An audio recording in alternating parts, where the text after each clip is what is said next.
charge particle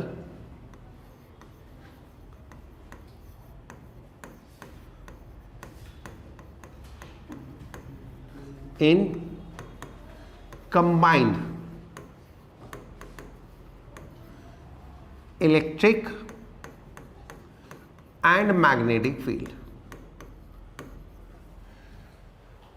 अभी तक हम पढ़ रहे थे charge particle in uniform magnetic field. Now it is in combined electric and magnetic field. So there will be electric force. Electric force motion पे depend नहीं करती, वो मूविंग चार्ज हो या स्टैटिक चार्ज हो सेम रहती है. कितनी?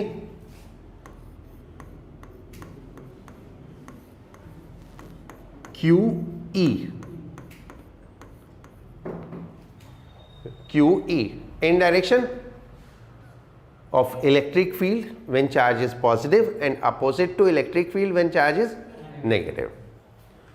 And magnetic force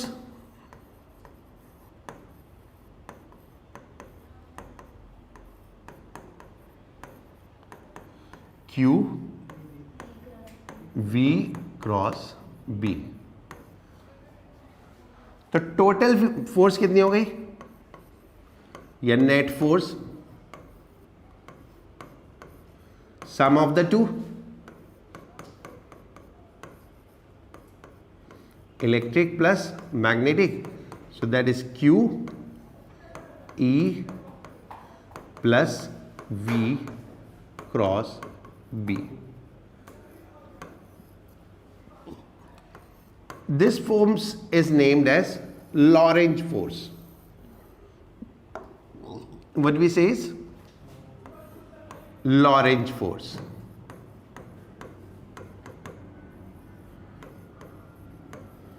And this is called Lorentz electric force. And this is called Lorentz magnetic force. Right? Condition for charge particle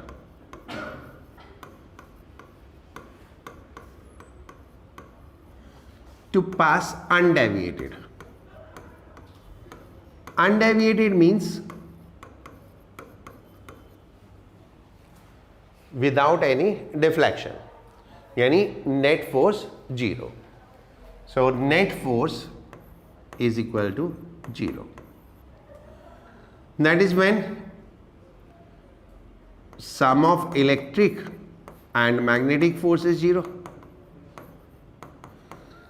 That means दोनों इक्वल होनी चाहिए और अपोजिट होनी चाहिए. इक्वल होनी चाहिए और अपोजिट होनी चाहिए. Right?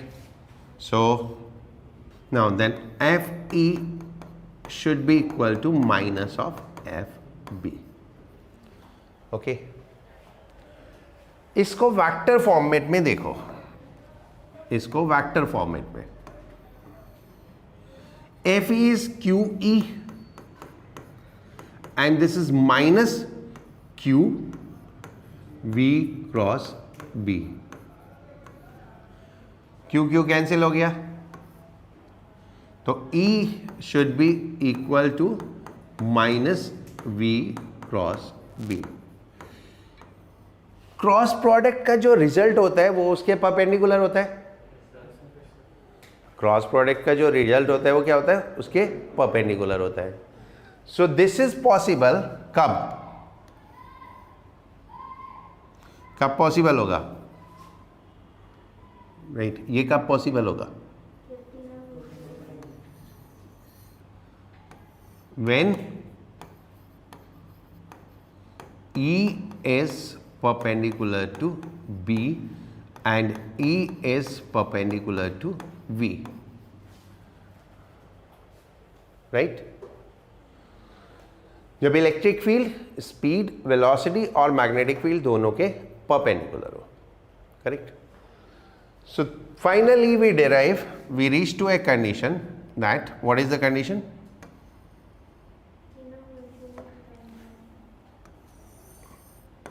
E, V and B must be perpendicular to each other.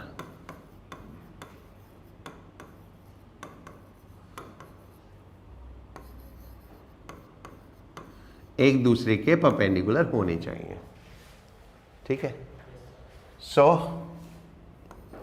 F E is equal to F B, यानी Q E is equal to Q V B, और इससे हमारे पास आएगा V is equal to E by B. V is equal to E by B. Clear? Right, एक बार repeat कर देता हूं मैं।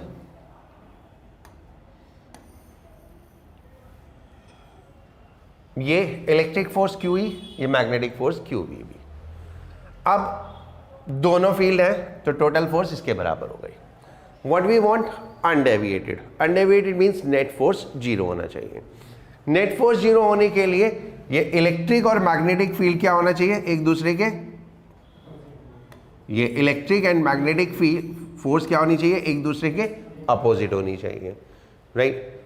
वो एक दूसरे के अपोजिट हुई तो उससे हमने जो डिराइव किया वो क्या डिराइव किया कि electric field is perpendicular to B and electric field is perpendicular to V, यानी all three are perpendicular to each other. जब तीनों एक दूसरे के परपेंडिकुलर हो गए तो मैग्नेटिक फोर्स कितनी हो गई? Q V B, right, and electric force Q E. So final result is what? V is equal to E by B. So what are the condition for charge particle to pass undeviated in combined field? One, all three V, E and B should be perpendicular to each other, or second, V should be equal to E by B. V should be equal to E by B. Correct? Now एक छोटा सा question है, ये capacitor की plates हैं, positive negative, और सबको मालूम है इसमें इलेक्ट्रिक फील्ड ऐसे होती है, पॉजिटिव से नेगेटिव की तरफ। क्लियर? इसमें एक charge particle Q v velocity से प्रोजेक्ट किया, ठीक है, perpendicular to electric field. You have to find the direction of magnetic field so that it passes undeviated.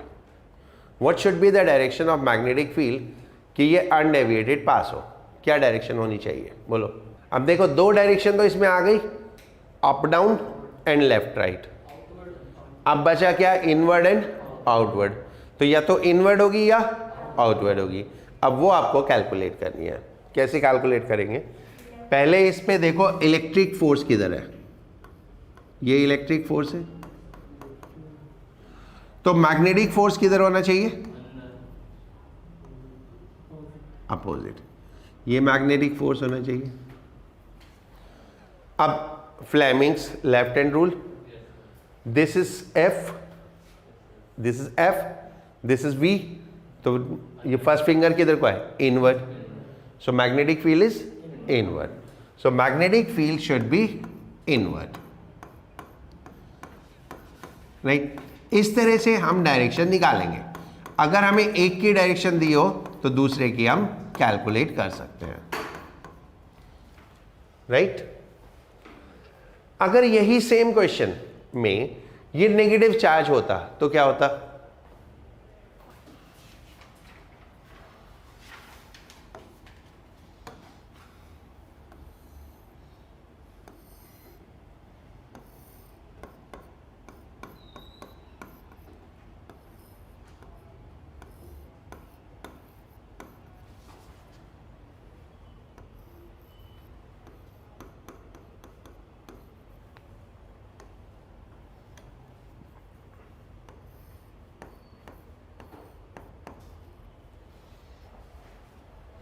ये मैग्नेटिक फोर्स होनी चाहिए, ये इलेक्ट्रिक फोर्स होनी चाहिए। ठीक बनाया ना मैंने? अब आ जाओ फ्लेमिंग लेफ्ट हैंड रूल। ये ऐसे मैग्नेटिक फोर्स नीचे, स्पीड इधर, ये मैग्नेटिक फोर्स, ये स्पीड इस साइड, तो मैग्नेटिक फील्ड किधर? आउटवर्ड। ठीक है, और ये रूल किसके लिए डिफाइंड है? पॉजिटिव चार्ज के लिए। अगर नेगेटिव चार्ज है तो इनवर्ड होगी। नेगेटिव पॉजिटिव चार्ज के लिए हम फोर्स कैलकुलेट करते हैं, ठीक है। अगर नेगेटिव चार्ज होता है तो उसका अपोजिट हो जाती है, तो फील्ड किस डायरेक्शन में आएगी? इनवर्ड डायरेक्शन में। तो ये इनवर्ड ही आएगी, राइट। इसीलिए मैंने बोला था चेक करो। क्यों? क्योंकि सिर्फ मैग्नेटिक फोर्स की डायरेक्शन नहीं चेंज हो रही, दोनों की डायरेक्शन चेंज हो रही है। इलेक्ट्रिक फोर्स भी चेंज हो गई, और इलेक्ट्रिक फोर्स भी पहले नीचे थी अब ऊपर चली गई, तो मैग्नेटिक फोर्स भी चेंज हो गई, तो इसलिए घूम के वापस वहीं आ गए, ठीक है। तो be it a positive charge और the negative charge, the direction of magnetic field remain same, right. तो अगर हम इस टाइप की फील्ड में हैं तो पॉजिटिव चार्ज प्रोजेक्ट करें या नेगेटिव चार्ज प्रोजेक्ट करें, वो अनडेविएटेड पास होगा। सो व्हेन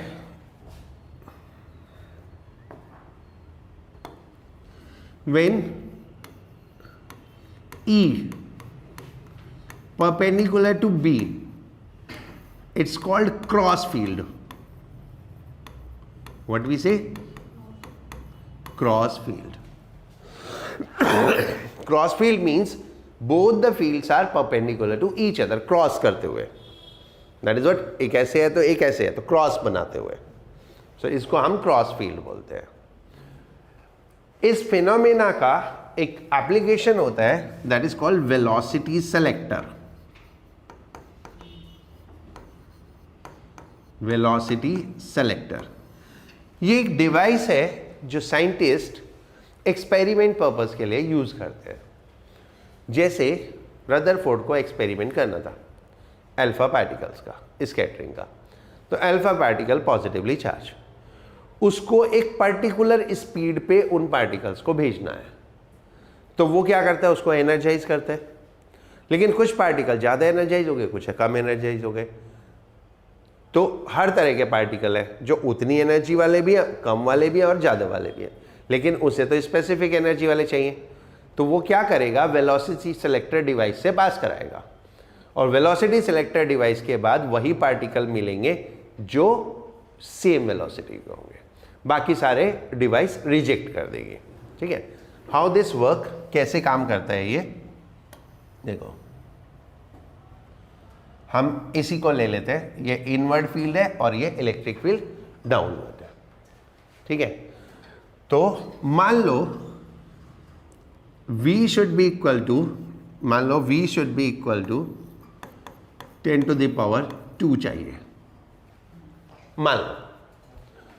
तो क्या करेंगे? V should be equal to E by B. अगर E x अमाउंट का लगाया तो B कितने अमाउंट का हो जाएगा? x into 10 to the power -2। तो अकॉर्डिंगली V हमें कितना चाहिए उस हिसाब से E और B को सेलेक्ट कर लिया, कोई भी एक ले लिया, दूसरा फिर पर्टिकुलर कैलकुलेट करके लिया। जैसे E को x मान लिया तो B कितना है? x into 10 to the power -2। E को y ले लेंगे तो B कितना आ जाएगा? y into 10 to the power -2, ठीक है। तो ऐसे एक बॉक्स लिया, इस बॉक्स में ये दोनों फील्ड हैं। कौन सी? Electric field and magnetic field. Electric field भी और मैग्नेटिक फील्ड भी, बिल्कुल जो अभी हमने ऊपर एक्सपेरिमेंट किया था सेम वही हम ले रहे हैं डायरेक्शन। तो इसलिए पॉजिटिव हो या नेगेटिव हो, क्या होगा? अनडेविएटेड पास होगा। अब यहां पर एक होल बनाया, राइट, यहां पर पूरा गायब हो गया, बाला हो इसका।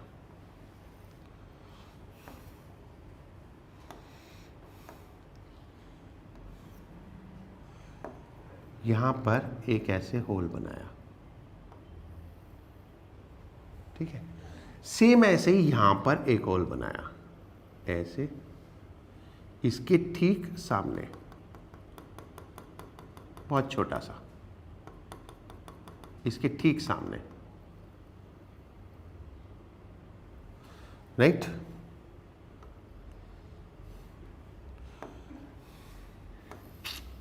सीखना पड़ेगा, सीख जाएंगे, डोंट वरी। ओके, अब इधर से चार्ज पार्टिकल घुसा और यहां से सिर्फ वही निकलेंगे जिनकी स्पीड ये होगी, क्योंकि सिर्फ यही पार्टिकल तो अनडेविएटेड पास होंगे, बाकी क्या होंगे, अंदर ही रह जाएंगे। लाइक अगर इलेक्ट्रिक फोर्स ज़्यादा है तो ये ऐसे हो जाएगा, और इलेक्ट्रिक फोर्स कम है तो ये ऐसे हो जाएगा। इलेक्ट्रिक फोर्स ज़्यादा कब होगी, जब स्पीड कम होगी। तो ये स्पीड क्या है, लेस देन 10⁻², और ये स्पीड क्या है, ग्रेटर देन 10⁻², और ये स्पीड क्या है, equal to 10⁻²।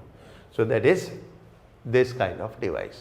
It is called what, velocity selector. So that is cross field and its use as velocity selector. अब एक छोटा सा क्वेश्चन तुम कर दो, ये पॉजिटिव, ये नेगेटिव, और ये एक इलेक्ट्रॉन इस डायरेक्शन में, find the direction of magnetic field so that this electron passes undeviated. ये इलेक्ट्रिक फोर्स किधर, ये इलेक्ट्रिक फील्ड हुई, तो इलेक्ट्रिक फोर्स इधर, तो मैग्नेटिक फोर्स किधर, इस साइड, ये मैग्नेटिक फोर्स, ठीक है। अब मोशन नीचे, ये मोशन, ये फोर्स, ये फोर्स, ये मोशन, तो किधर, inward. This is for positive charge, और चार्ज कौन सा है, अरे फील्ड तो वैसे निकालोगे, बाद में पॉजिटिव चार्ज हो तो भी वही रहेगी फील्ड, लेकिन निकालोगे तो कैलकुलेट तो ऐसे ही करोगे, ठीक है। तो ये फोर्स, ये वेलोसिटी, ये मैग्नेटिक फील्ड किधर, इनवर्ड, तो किधर आनी चाहिए, outward. So magnetic field is outward. Magnetic field outward हो गई।